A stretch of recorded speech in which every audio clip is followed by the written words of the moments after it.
Just last month, for instance, the Bureau and our Joint Terrorism Task Forces worked with ICE in multiple cities across the country as several individuals with suspected international terrorist ties were arrested using ICE's immigration authorities. Leading up to those arrests, hundreds of FBI employees dedicated countless hours to understand the threat and identify additional individuals of concern.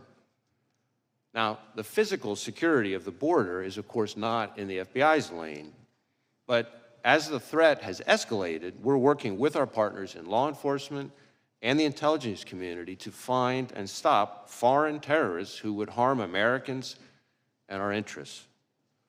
As concerning as the known or suspected terrorists encountered at the border are, perhaps even more concerning are those we do not yet know about because they provided fake documents or because we didn't have information connecting them to terrorism at the time they arrived in the United States.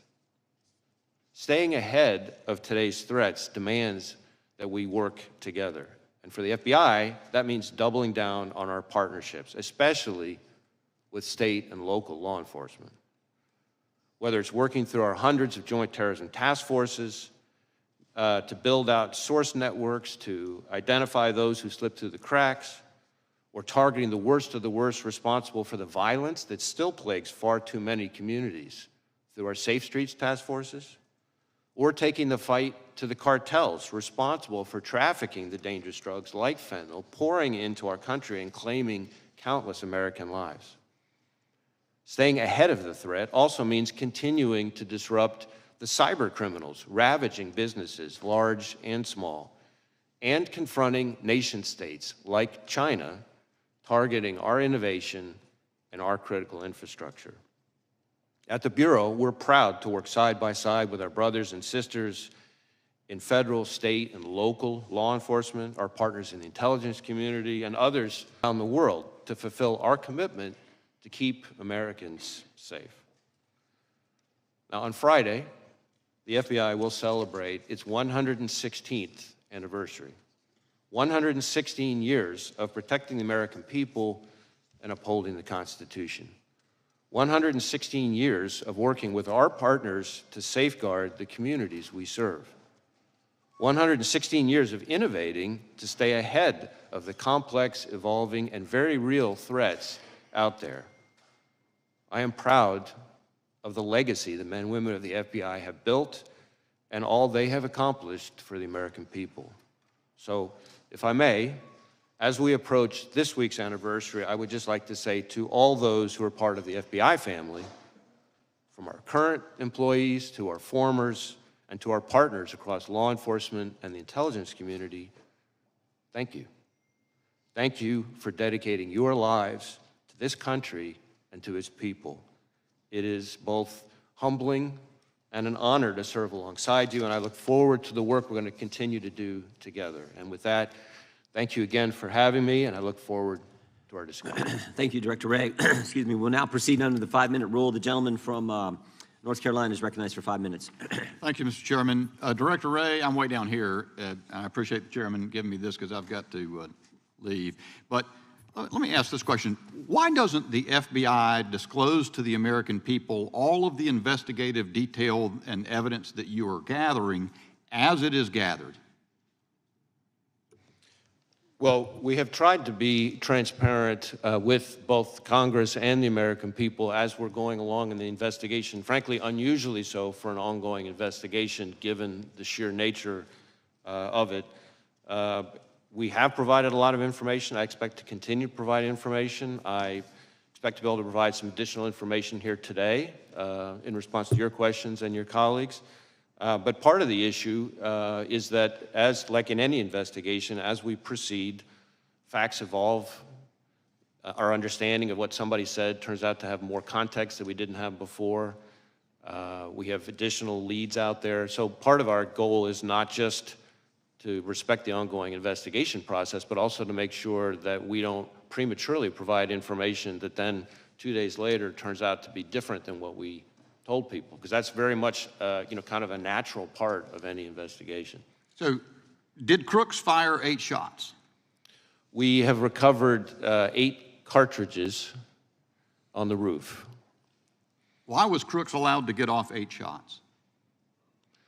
Well, that, I think, is something we're still digging into. Again, maybe this is a good place for me to make clear the different investigations that are going on. So, because certainly I understand and given that I've only got 3 minutes left, and I know other members, I'm really interested because I appreciate your invitation. You said you're prepared to disclose things as questions are asked. So I don't want to waste time, I just want to get to the questions that might, and as many members as can, ask questions that you'll answer. I actually think I'd be glad for you to go on soliloquy, frankly, and tell us what you know. I think the American people want to know. Why was President Trump not kept off the stage? we don't know the answer to that, but I want to be clear, and this is important because I think it goes to questions that I can and cannot answer. Our investigation, the FBI's mandate, is focused on the shooter and all things related to his attack. Now, obviously, I understand very much the intense interest and focus on the Secret Service's performance, actions, decision-making, et cetera. There are two separate Inspector General and the outside independent panel that's been convened that are focused on that. Now, our investigation will obviously overlap with that. Here's the problem. We're out 13 days, and you say we've been disclosing. You know, we had the director, or the colonel from the Pennsylvania State Police in front of Homeland yesterday. He was quite candid. He disclosed to us that Butler Emergency Services Unit personnel were posted into the windows on the second floor of the AGR building, that they left there to go pursue the person that they spotted, Crooks, that they texted a photo of Crooks to the PSP representative in the command center. That information was relayed to the United States Secret Service. They asked that it be texted to someone else. That was many minutes before President Trump took the stand. What we don't know is why were they not keeping him off the stand? And to the extent, you know, I know we always hear when there's a criminal investigation, you got to wait for that to develop. But do you have any reason to, do you have any other target of your criminal investigation other than Crooks, who's dead? We are investigating the shooter both to determine his motive and his preparations and activities before the shooting, but also to make sure whether or not there are any co-conspirators, accomplices. At this point, have you developed any evidence to so suggest that there are any accomplices or cooperators or assisters? Not at this time, but again, the investigation's ongoing. So here's the thing. While we wait, maybe for months, and I hate to say this, I'm not trying to take a pot shot, but the country went for years with the understanding that the Hunter Biden laptop was Russian disinformation as offered by respected former intel officials, and the whole time the FBI had the laptop and then let that happen in public until finally offering testimony in a case. To the degree we wait to hear as a country and as a Congress what has happened in this event, because the FBI is conducting an investigation, it provides quarter for the U.S. Secret Service not perhaps to reckon with the problems that are obvious to everyone. So let's get a couple in while I've got 13 more seconds. One more question perhaps. Senator Grassley says that the records of the day show that there was a counter unmanned aerial surveillance operator on site. Was there? And why did that person not prevent Crooks from being able to use a drone? So again, questions about the Secret Service's performance are better directed to those other reviews. What I can tell you when it comes to drones is that Crooks himself had a drone, and I'm prepared to answer questions here today about the shooter and his use of the drone, for example. My time's expired. Gentleman yields back. The ranking member is recognized for 5 minutes. Thank you, Mr. Chairman. As I said in my opening statement, political violence is a scourge and entirely unacceptable, no matter the source or the target. Last October, a far-right conspiracy theorist broke into Nancy Pelosi's home and bludgeoned her husband. Prominent Republicans mocked the attack and promoted conspiracy theories about it. Last August, an armed Utah man who threatened to kill President Biden was killed as FBI agents attempted to serve a warrant on him hours before President Biden landed in his state. Some on the right claimed that the man was simply a, quote, Second Amendment enthusiast. In recent weeks and months, those on the right have repeatedly called for, quote, civil war, with an Ohio state senator saying that if Republicans lose the election, quote, it's going to take a civil war to save the country, and it will be saved. The president of the Heritage Foundation likewise said that, quote, We are in the process of the Second American Revolution, which will remain bloodless if the left allows it to be, close quote. Director Wray, it's obviously important that we respect First Amendment protections, but there is clearly a point at which some violent rhetoric crosses over into threats of violence or leads to actual violence. Could you describe how the FBI looks at this relationship between rhetoric and action and what you are seeing around the country? So I appreciate the question, and this is an issue that I've been talking about for some time. In our view, there is a right way and a wrong way under the First Amendment to express your views, no matter how passionate or even angry you are. And violence and threats of violence is not the right way. And we don't care what you're upset about or who you're upset with. When, from the FBI's perspective, when it turns to violence and threats of violence, that's when we have to draw the line. That's when we get engaged. And there is an alarming phenomenon that we've seen over the last several years of that kind of passion and heated rhetoric turning into actual violence and threats of violence. We've seen it against public officials of all sorts. We've seen it against law enforcement. The number of officers shot and killed in the line of duty in this country is, frankly, outrageous and alarming. And I know that because every time an officer is shot and killed anywhere in this country, since the day I started as FBI director, I personally call the chief or the sheriff to express my condolences and to talk to them about the victim's family. And the number of those shootings that are ambush-related, meaning somebody is targeting law enforcement because they're law enforcement, is particularly alarming. I have made around 400 of those phone calls. It's almost every 5 days that a law enforcement officer is killed in the line of duty. And that is an example of the kind of ways in which passions and heated rhetoric can bubble over into violence. Thank you. Members of Congress, their families, and their staffs have witnessed an alarming rise in threats against them.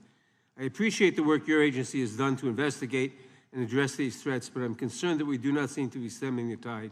What is the FBI doing to ensure that members of Congress, their families, and their staffs are safe? So we have a very close relationship with the Capitol Police, and we have members of the Capitol Police, for example, who are on some of our task forces. We share intelligence information about things that we're seeing, trends that we're seeing with Capitol Police and others in law enforcement. Obviously, if we have specific information about an effort to target a member of Congress, then we're getting with Capitol Police in a much more specific way. But those are some of the things that we're doing. Thank you.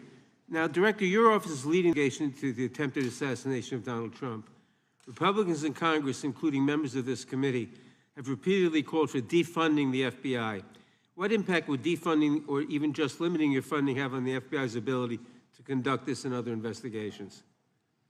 So I understand that there are heated views, opinions about us, just like there are about every institution in today's America, but cutting our funding is incredibly short-sighted, and the people it really hurts are state and local law enforcement and the American people we're all sworn to protect. Thank you. During my remaining time, I want to turn to a different matter. In recent days, Republican members of Congress have attacked presumptive Democratic presidential nominee Kamala Harris as a, quote, DEI candidate, which presumably is code for women and person of color. It's not a new theme for them. In May, Chairman Jordan wrote to you claiming that because of DEI initiatives, the FBI is no longer hiring, quote, the best and brightest candidates to fill the position of special agent. With my remaining time, Director Wray, can you please answer the following questions? Is it true that hiring women and people of color means that FBI is no longer hiring the best and the brightest as law enforcement officers? Is there any evidence that women and people of color are less effective in law enforcement roles? And what message does it send to prospective applicants when the leaders demean them and make judgments about them based solely on their race or gender? Witness may respond. So any notion that we have lowered our standards, our hiring standards, is just not accurate. In fact, our standards are as competitive and selective as ever.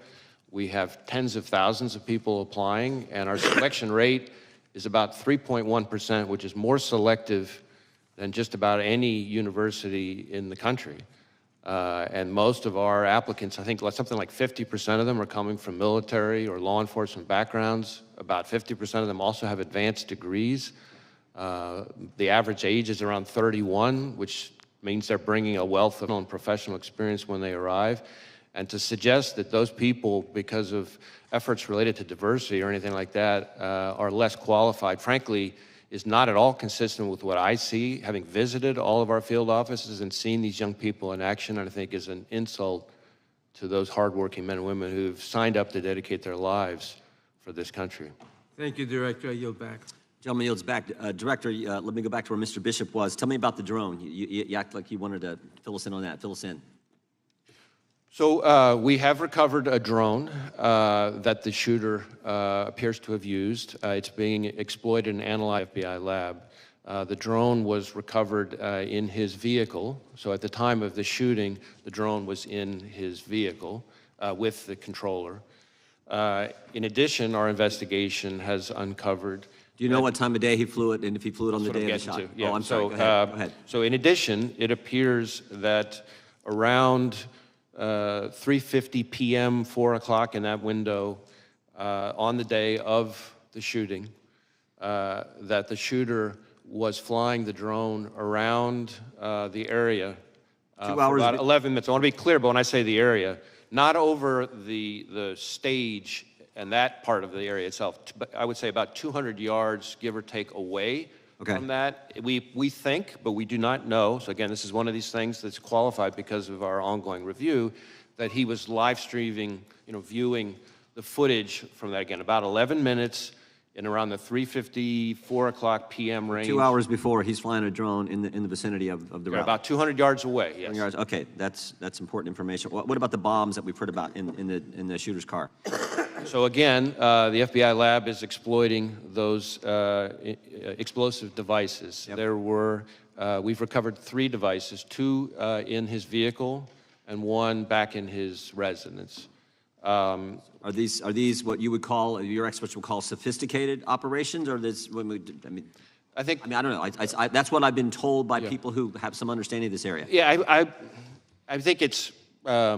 We've seen more sophisticated and less. I would say these are relatively, again, keyword relatively crude devices themselves, but they did have the ability to be detonated remotely. And so to that point, in addition to the 2 devices that we recovered out of his vehicle, there were receivers for those 2 explosive devices with the devices. And then on the shooter himself, when he was killed by law enforcement, he had a transmitter with him. Now, I do want to add one important point here, is at the moment, it looks to us, again, ongoing review, and I can't say that too many times, at a moment, it looks like because of the on-off position on the receivers, that if he had tried to detonate those devices from the roof, it would not have worked. But that doesn't mean the explosives weren't dangerous. And I'm sure we're going to get into all these subjects a little bit later as well. Tell us what you can about the encrypted platforms we've heard about.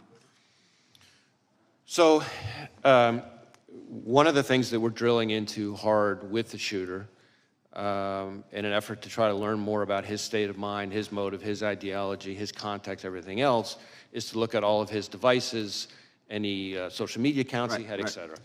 And one of the things we've learned in finally getting into his phone, which was also a significant technical challenge from an encryption perspective, but in addition, once we got on the phone, it turned out he was using some encrypted messaging applications. And again, the same question relative to the bombs. Was this pretty sophisticated, or is this is the kind of the norm you see with folks like, similar situation? How would you describe it? On this subject, I would say this has unfortunately now become very commonplace, and it's a real challenge for not just the FBI, but state and local law enforcement all over the state. Tell me exactly the scope. Does the scope of your investigation include what I call that critical 5 minutes from when the 6:09, when this is based, I think, on information you've given to Congress, 6:09 when the shooter's identified on the roof, and 6:14 when President Trump is ultimately escorted off, and all that happens, the shots that take place in between there.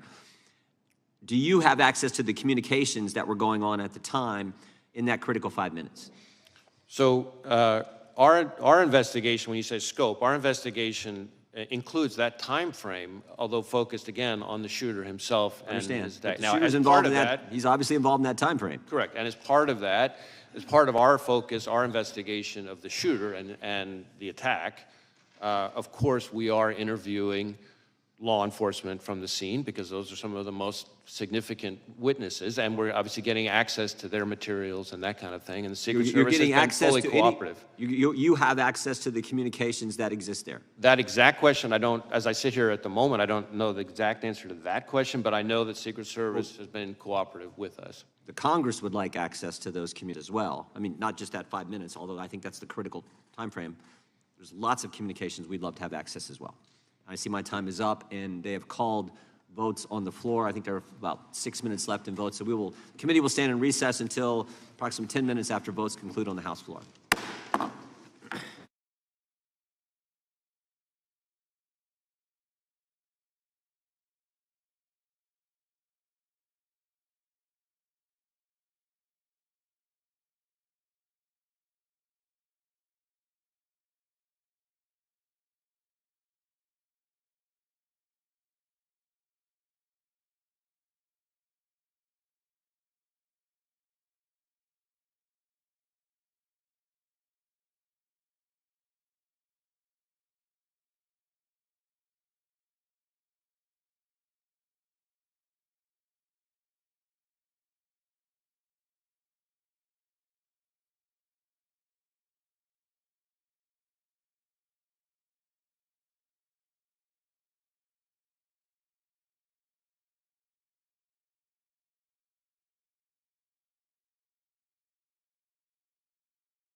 Committee will come to order. The chair recognizes the gentlelady from California for 5 minutes.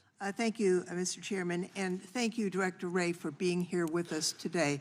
Before I ask anything, let me just echo the comments made by others, especially the ranking member, decrying the state of political violence in this country. It's completely unacceptable. We have a democratic system that allows for us to disagree, but not to take those disagreements to violence. That's what we have elections for. And I want to also thank you and all of the FBI for the work that you do, and frankly, the abuse, unwarranted abuse and criticism that have been directed to you by conspiracy theorists and others. It doesn't make your hard job any easier, and I want you to know that many of us notice that and appreciate the work that you and your team are doing. Let me just ask a couple of quick questions. First, many of us are interested in the motives of the shooter here. You know, when it's an assault on a political figure, you immediately assume there's a political motive, and that may be the case here. We don't know yet. But I was interested in what you're seeing on his phone. The press has reported that he had pictures not only of Mr. Trump, but of Mr. Biden and various other members, political figures. Can you discern, was there an element of, mainly Republicans, maybe Democrats? Was it all over the board? Can you enlighten us about that? Well, this is a place where it's particularly important for me to reiterate the caveat that I've included before, because in this instance in particular, we have a lot of legal process out for additional accounts and things like that that the shooter is associated with. So we're hoping to learn more, and we're still exploiting a number of the digital devices. Right.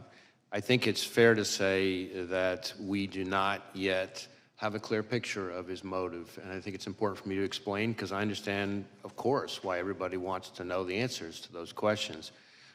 Often in an investigation, from interviewing people that the subject was in close contact with, looking at the individual's social media accounts, messages, often things, physical evidence in the person's residence. You might see a manifesto, things like that.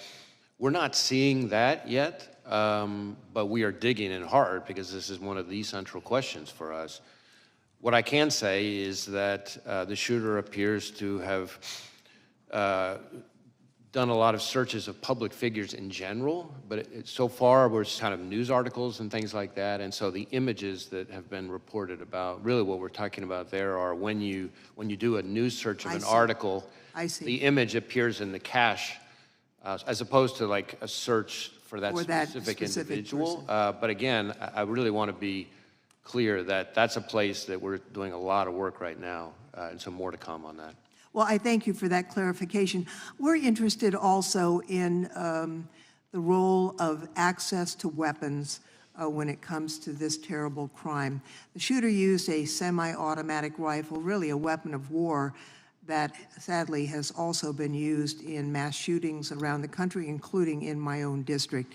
It seems to me that the assault weapons ban that was once in place has to be a part of the national answer to curbing the epidemic of gun violence in America. I wonder if you could, with your help, Director Wray, understand a few aspects of the investigation. It's my understanding that the Bureau of Alcohol, Tobacco, Firearms, and Explosives, ATF, was quickly able to trace the gun's purchaser, using records from an out-of-business gun store, records that the government is required to correct. Some of my colleagues on the other side of the aisle have suggested that collection should stop. There have been efforts to digitize it, which have been resisted. Can you tell us about how the origin of this gun purchase was discovered and the technology used? I guess what I can say is we located a number of firearms associated with the shooter and his family. I think it was a total of, 14 in the house.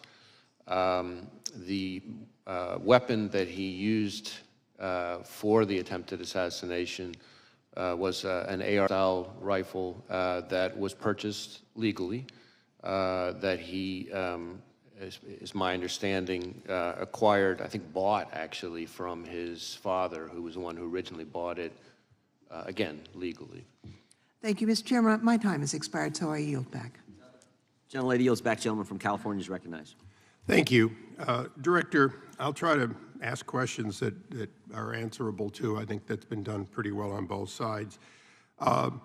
You do the advanced threat assessment and deliver that information as to the general threat and then specifics as to protected people to the Secret Service. Is that correct?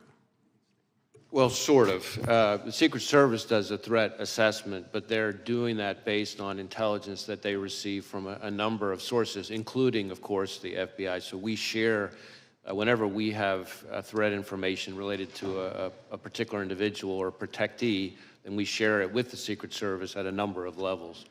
So you're a participant, but ultimately the responsibility for threat assessment as to these individuals belongs to the Secret Service. Well, again, the threat assessment for the individual belongs to the Secret Service, but we are an important part of that because we share threat information, if we have any. They get threat information from a variety of sources. So, and you get them from that same variety of sources. They've got no sources that are excluded from the FBI, do they? Well, I don't know. I'm not aware of any that are excluded from the FBI, but they may receive information that comes directly to them that didn't come to us. Sure, okay. Director, do you believe that former President Trump was a high-risk threat under your assessment?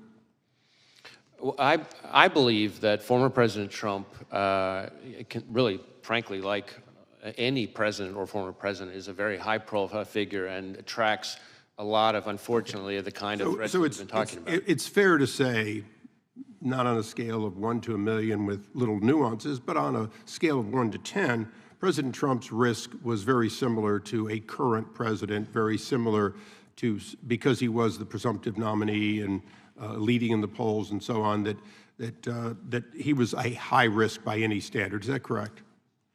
Certainly, there's a reason why he has so much protection around him. Okay, Robert F. Kennedy Jr., the son of assassinated senator and the nephew of an assassinated president, would you say he was also, as a presidential candidate, at significant risk? Well, again, I think any presidential candidate raises some level of risk. It might vary from candidate to No, but it's clearly a risk. Okay. In a nutshell, the day before this attack, President Trump was documented not to have gotten on multiple occasions from the Secret Service what they asked for.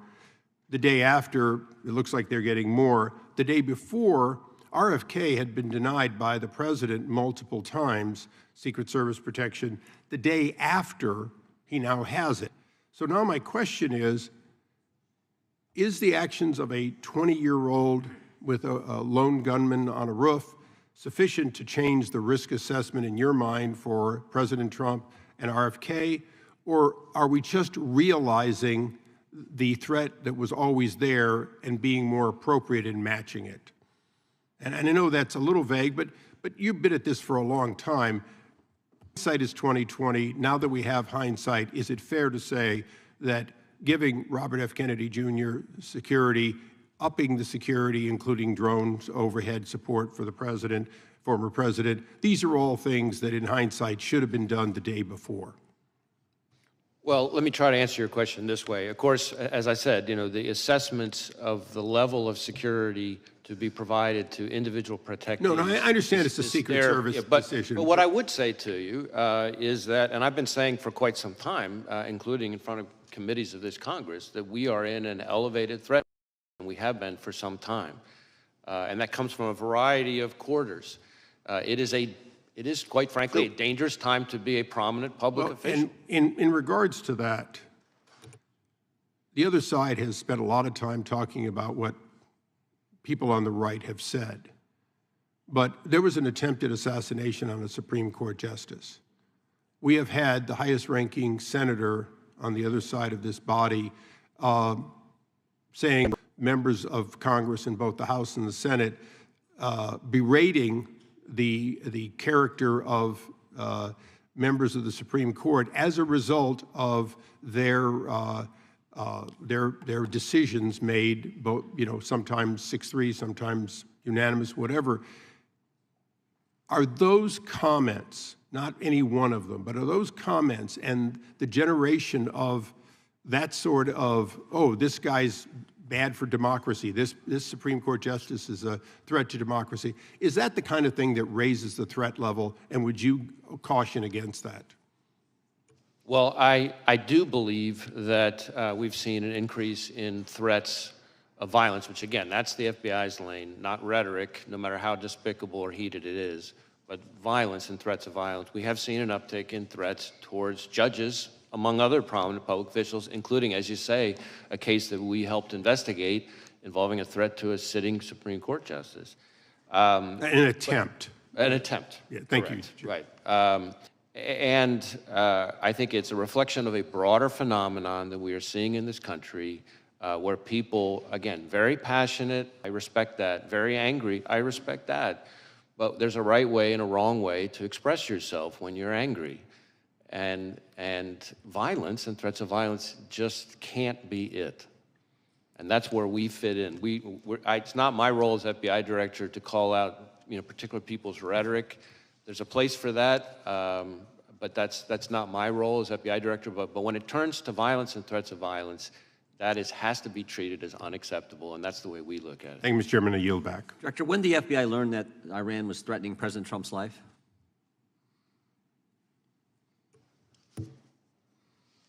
So I want to be a little bit careful here, not to talk about specific classified information, but we have been for quite some time, and I'll stick with what's in the open record.